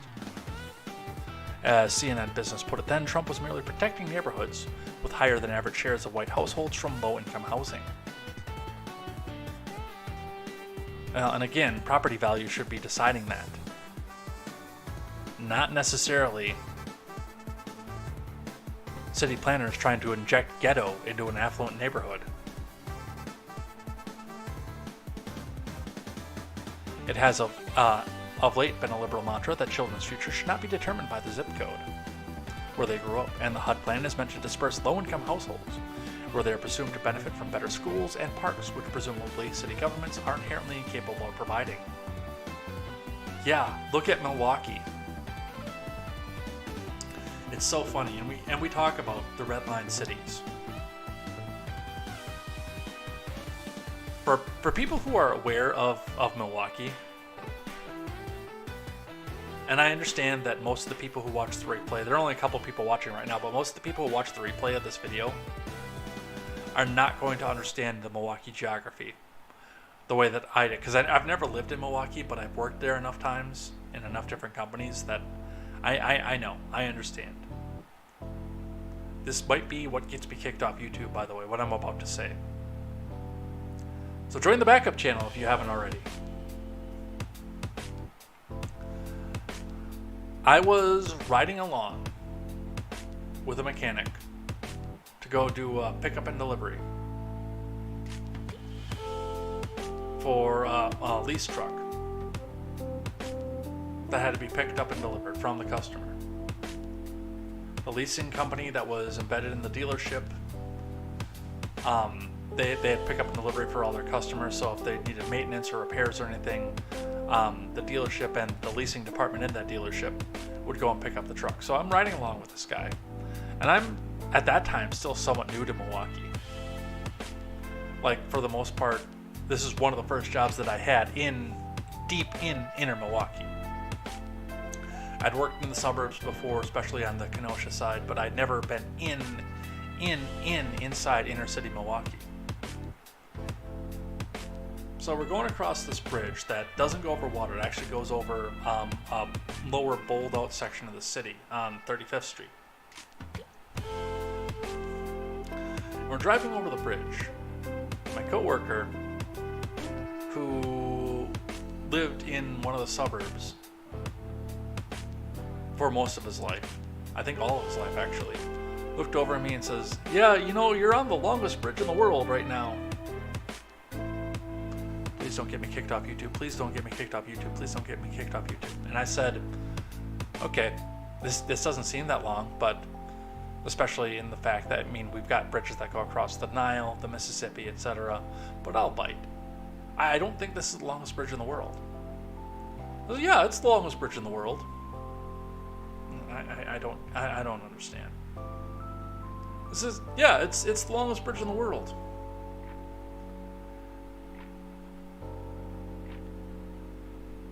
It's the only bridge that connects Mexico to Africa. Now, in the relation of Redline, in inner city Milwaukee, I told this joke, by the way, in a group of mixed, diverse company, and everybody actually laughed because they all got it. Most of them were Milwaukee natives. I thought I was going to get shamed for telling that joke in that company, I'm not going to lie. With that being said, demographically, and some of this has to do with redlining, Hispanic, especially immigrant communities, tend to gather towards the south side of Milwaukee, and black communities tend to aggregate, whether by choice or by redline, to the north side, which is what made the joke obvious. I didn't get it. This was probably, again, one of the first times I'd ever worked long-term in Milwaukee, but as I got to know the city more and more, I started to get it in a hurry. So remember that girl Latoya that I worked with who told me that she would not go past Lincoln, going south. And by the way, if this YouTube channel's not here on Monday, you'll know why. Those of you who are watching live. Alright. And we are actually out of time right now, so instead of going through for the rest of the articles, which we still have quite a bit of, we are instead going to take some time and go over the live chat for the day. So the last thing that we do on Friday, which may, again, there's a chance that we might change day on this because I would much rather give some time where audience members are here. It's Friday, during the day, Friday was the busiest day of the week when we were doing this in the morning. On the night show, Friday is one of the slowest. Again, because that's, everybody's go out night. Go out, party, drink, spend time with your family, go out to eat, have a date, etc. So we might be changing this on the night of the week, but until we figure out how we're going to do that and be able to serve the most people at the same time, we will continue doing this on Friday. So during the week, I write the names down of everybody who chats in the live chat to say thank you. Thank you for coming in here and joining us, chatting in the live chat, and giving your perspective on things. And then at the end of this, I do read your live chat. Some of it I can't because we try to be family friendly, but I think most everything today was inside the line of ambiguity. So our top chatters this week on Monday were Ron Helton, Luke Wee, Grant, Blind Fear, A Gains P, and Into, who has been here every day this week, I think. On Tuesday, Beam Me Up Mr. Scott, who got recognition after he took off for the day because we got into a lot of very, very, very heavily editorialized and biased articles, which he had been talking about earlier on in the night. We also had Ron Helton, Luke Wee, MK Ultra, Grant, and Into. Wednesday, our top chatters were Grant, MK Ultra, Ron Helton, Luke Wee, and Into. And yesterday, Grant, Into, Luke Wee, Ron Helton, MK Ultra, and Blind Fear and Randy Crush Saga. See what you guys are doing today before we head out of here for the night. Alright, Blind Fear is here. He's in before the 25-minute mark, so he got to enjoy some of the finance for the day. Grant. So it's time to put all the booty judge stuff behind us. Well, you don't want booty judge behind you, that's for sure. Grant says, remember when Booty Judge first took office and he listed his qualifications as liking trains? And that one time he rode a 1,000-mile train in college. That last one probably had nothing to do with transit, just so you know. Luke Wee is here, and he wants to get some land. I want to get some land too, Luke Wee. And I want to do it by the spring, because damn it, I want to plant a garden. Grant says, don't worry, Biden and Congress will fix this by giving more money to Ukraine. Ron Helton is here with the AOC sticker. Ron Helton says, AOC picked the right party to match her face. Just saying. There is no inflation, it's just a figment of our imaginations. That's right. What else do we have here? And the Fed. Into is here. Hi, all.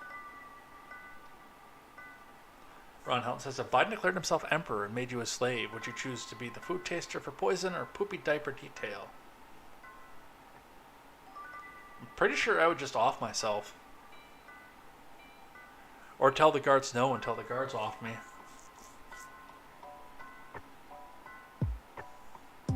Let's see.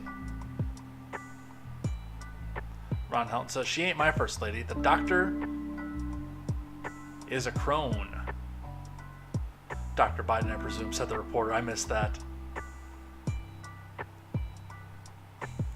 He's not done. He still needs to get that extra 10%. Integrity? Please stop. My sides are hurting. Yeah, Ron was having fun with that one.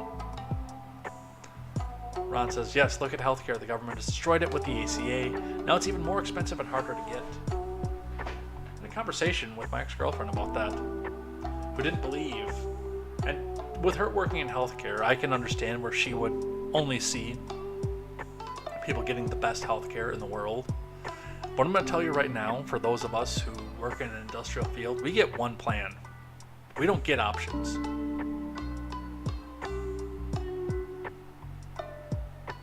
And that one plan usually sucks.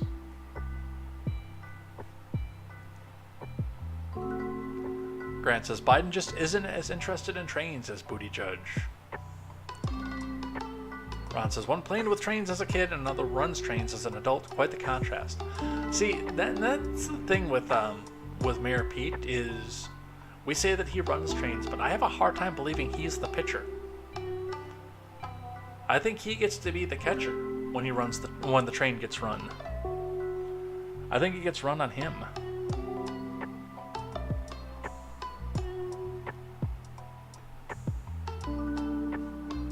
Sneaky Pete, says Ron Helton. Grant says Buttigieg just wanted to put it all behind him. Buttigieg was sent out to get railroaded on the issue. Oof, even I found that offensive. Ron says, leave it in the caboose, Grant.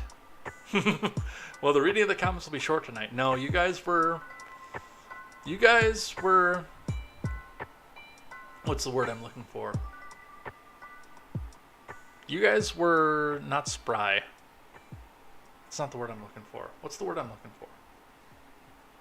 I don't know. You were able to keep it coded.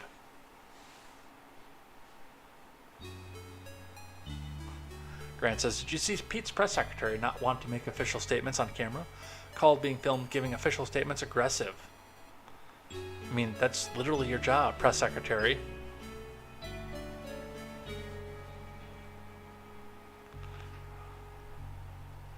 Ron says they think we work for them. Grant says Buttigieg was behind on the issue and had to spring into action when he saw Trump in front of him. Again, I don't think he's the pitcher. That's the thing. You might say Buttigieg didn't want to put the brakes on the trains. Ron Helton, being a little bit more blunt, says, yep, Trump made them all look like the jackasses that they are. And I don't even like Donald Trump, but he definitely made them look like jackasses. Grant says Buttigieg probably misunderstood when he saw the reports that the trains were getting too hot. Too hot, add more lube, he said. Well, I mean, that is kind of the point of a wheel bearing, but not the point that they needed to get to, that's for sure. Grant says it took Buttigieg a while to plan the trip because he didn't understand why a fluid spill from a train was unusual. Ugh. Ron says, I think Sneaky Pete was confusing the two types of trains. Grant says, you might say Pete wasn't on top of the issue, and he's ready to get people off his back about it. Yeah, he seems like he would be more on the bottom of the issue. In a powerful way. Ron says, whistle stop, or does he just shout uncle? He's got to blow that train whistle. Ron says, yep, the entire chat is pretty much rated R for racy. Grant says, Swalwell should get together with Mayor Pete to inspect some trains. Mayor Pete can blow his train whistle and Swalwell can make the toots. Moving on, talking about Giselle Fetterman. I almost said Bündchen, but I'm like, no, that's Mrs. Brady. Or formerly Mrs. Brady now, I guess. She's de facto sitting in her husband's seat. Grant getting a bit more serious at this point, saying, what crap. We knew Fetterman wasn't going to be able to fulfill his duties. Just think about how big a loser Oz is to have lost to this guy. Yes, but I do think that there was some honking that went along with that too. I don't think that that's legit. I'm going to say that right off the bat. Grant says, she knows her husband is brain dead. According to Grant, 60% of Americans don't have a passport. I'm not surprised by that. Going out of the country is a process, and it's an expensive one a lot of the time.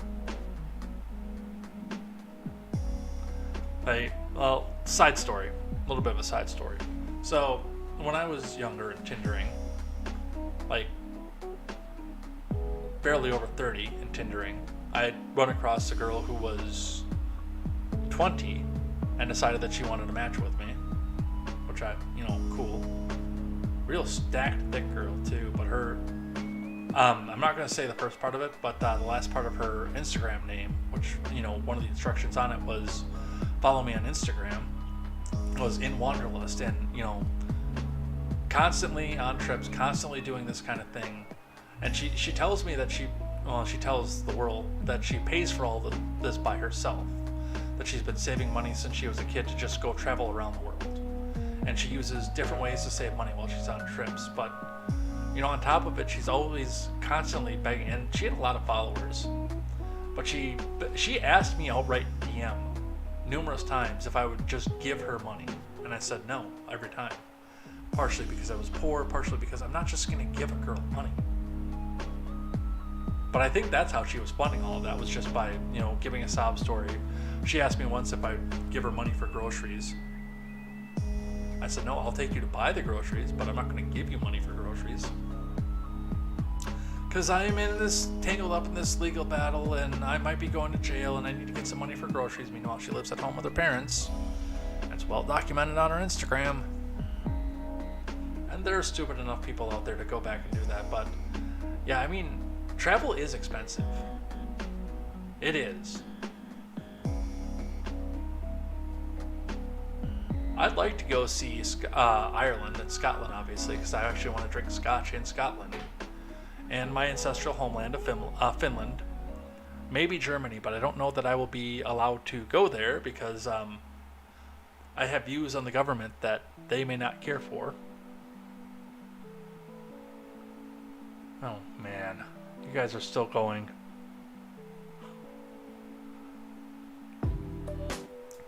Let's see. But that's my side story. Grant says, I know about Horsford, my state, this last election cycle. His scandal was he tried to hush his wife with an NDA so she wouldn't talk about him cheating on her. See, these are things you should think of before you get into politics. By the way, with as promiscuous as I was in my 20s, this is something I've thought about because I've thought about running as a senator. Although I don't think it would be a one-night stand that would try to bomb me, I do think it would be a girl that I actually dated and was in a long-term relationship. And I know that because it's actually happened to me before.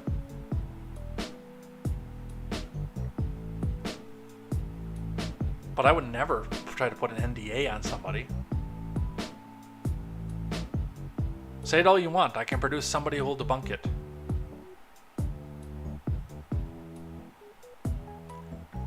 Ron says, I don't have a passport, never got one. We used to be able to visit Canada and Mexico without a passport. After the switch to required passports, I stopped going to Mexico. I think you can again, actually. I think you can still go to Canada without one.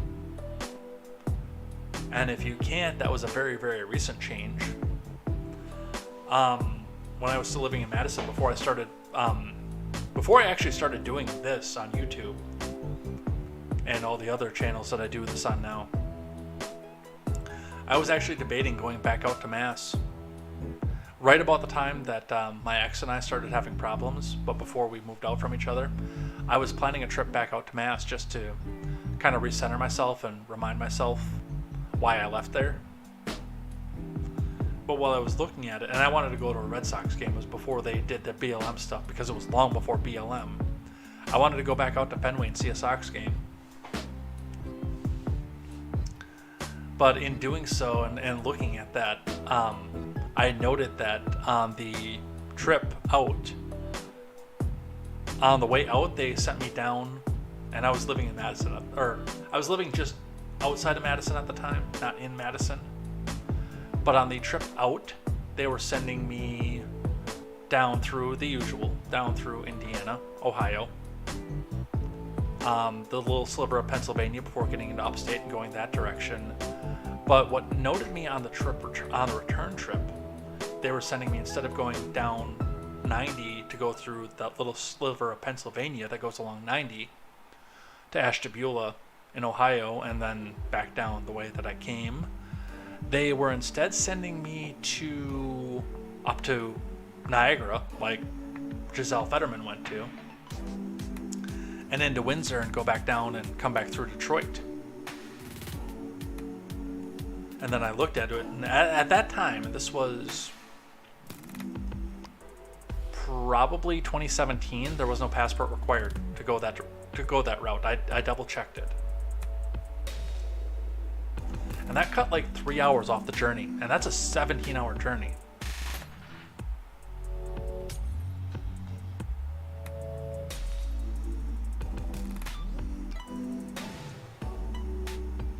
Depending on how long you get stopped at customs, though, of course, that would change things.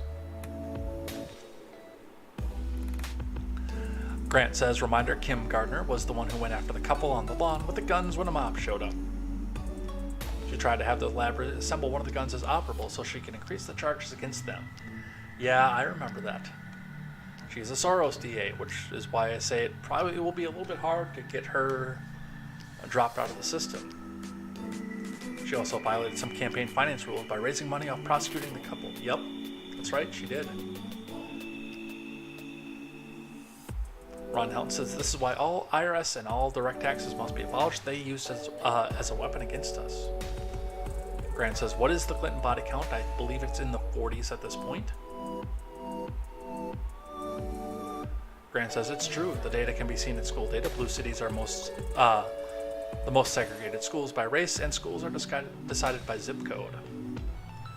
Even the Democrats admit this and are confused by it. I mean, we're not, but they are because they're stupid. I don't think they're stupid. I think they're intentionally pretending that they don't know, because it's devastating to their narrative that they're the ones who care about integrating.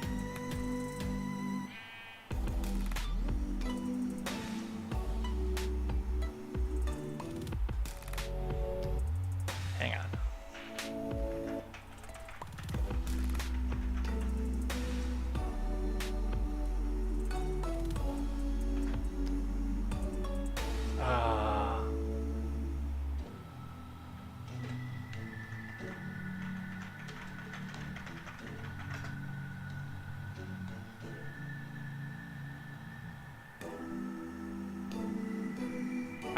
I see what you put down there, Grant, at the end of the chat, and I got something for that. Grant says, I look forward to these people being sent to Martha's Vineyard, with sarcasm, of course. Ron Helton says, suburb, is that code for slum? Grant says, if Biden is emperor, what if he puts you on one of Buttigieg's trains? Well, I mean, I'm not gay, but $20 is $20.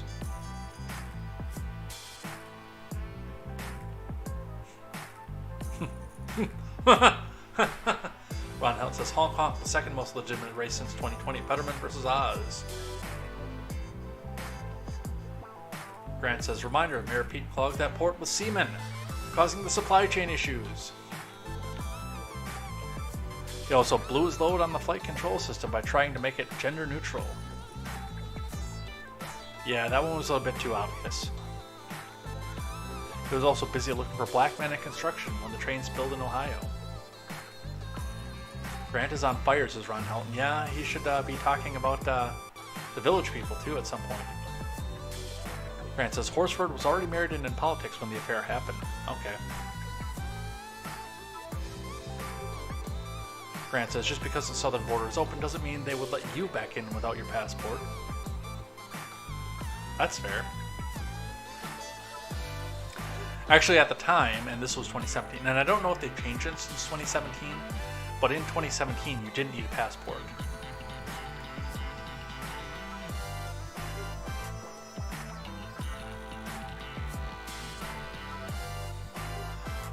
Ron says, entry into Canada. Canadian law requires that all persons entering Canada carry proof of citizenship and identity. A valid U.S. passport, passport card, or Nexus card satisfies these requirements for U.S. citizens. Children under 16 only need proof of U.S. citizenship. Okay. Grant says, I bet Buttigieg likes having his southern border open. Yeah, he's a member of the Biden admin.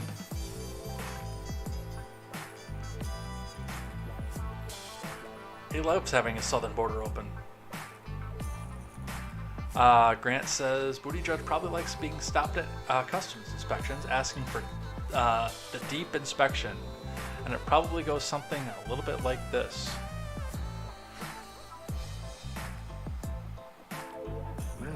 In a man's camper. We're dealing with two sick individuals.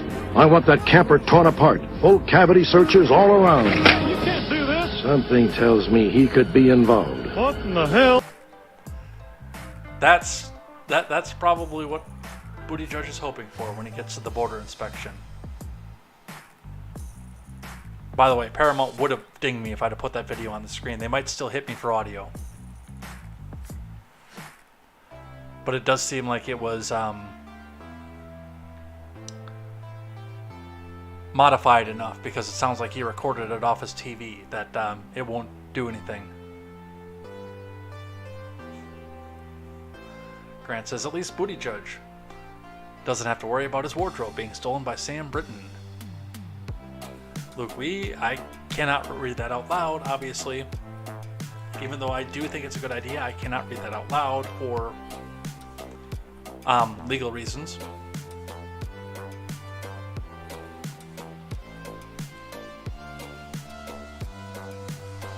Grant says, they probably care more if you got the jab at the border. Yeah, going into Canada? Yes, absolutely. Ron Helton got it right away. Oh my, that's from Beavis and Butthead Do America, which I am probably going to go watch after this, because I know it's streaming on Paramount Plus. It's been a few years since I've seen it. I love that movie. That is, by the way, we didn't have MTV when I was a kid. We did get that in the small town I lived in. Like, right when I was getting ready to move out. I think I was 16 or 17 when we got MTV on our cable package.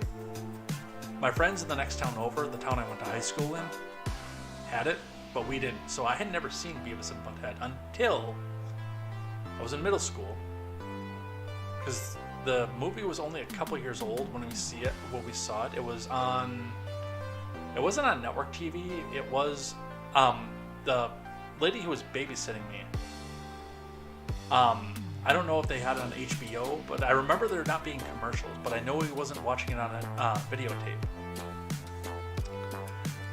But it popped up on TV at some point, and we watched it. And I watched it at the time, and I laughed so hard. And I was actually a little bit disappointed when I first saw the show Beavis and Butthead, because it was not as funny as the movie.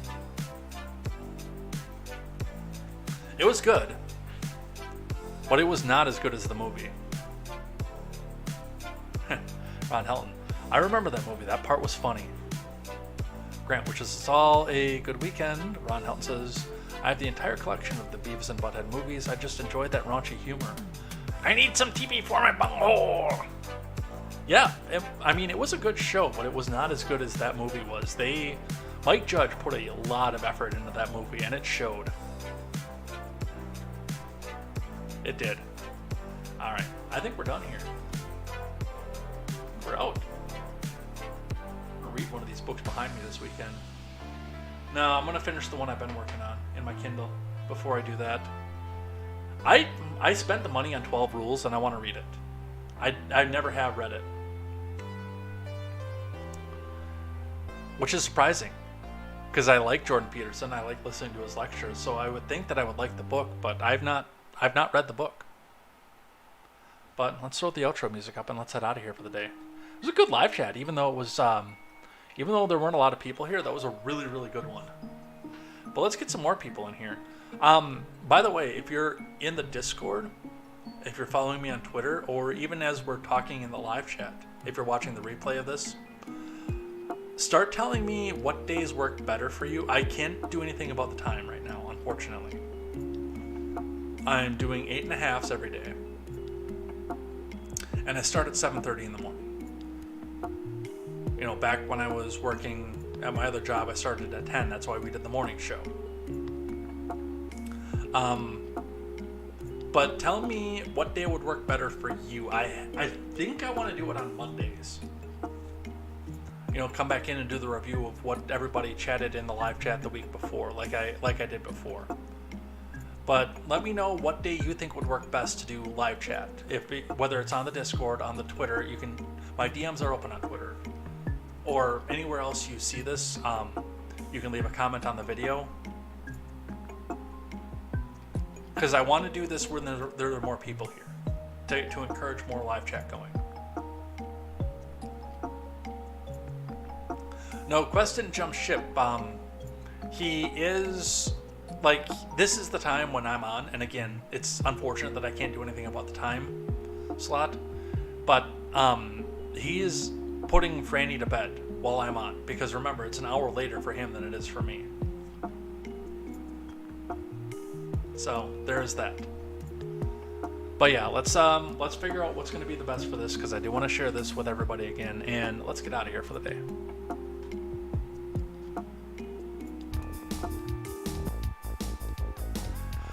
Alright, so thanks everybody who came by and chatted in the live chat, everybody who came by and kept us going, and kept us going throughout the week. We'll be back here on Monday. Probably, I am going to be, now that I'm not seeing anybody again, I'm probably going to be getting back into the game streams, because I do want to finish Legend of Zelda. So look forward to that, and I do want to play another video game. I've been doing New Vegas again, but that's for members only in the Discord, so come back and join me for that if you want to go see some of that. But yeah, I do have to go help out my dad with some stuff, I think, over the weekend. I'm going to call him after this, but we'll be back here definitely on Monday for more news, more headlines, and more contemporary. Definitely looking forward to that and seeing what happens over the next couple days. If it's been anything like the last couple weekends, they're going to pack a bunch of crap in over the weekend here, so look forward to seeing what we see here on Monday. Be good, be safe, have a good weekend. Stay warm, by the way, if you're in one of these cold climates here. I know it's going to warm up to like 40 over the weekend here after being 0 today. And we will see you here next time on Contemporary. And until then, I am Jay Edgar, and this is Contemporary. Take care.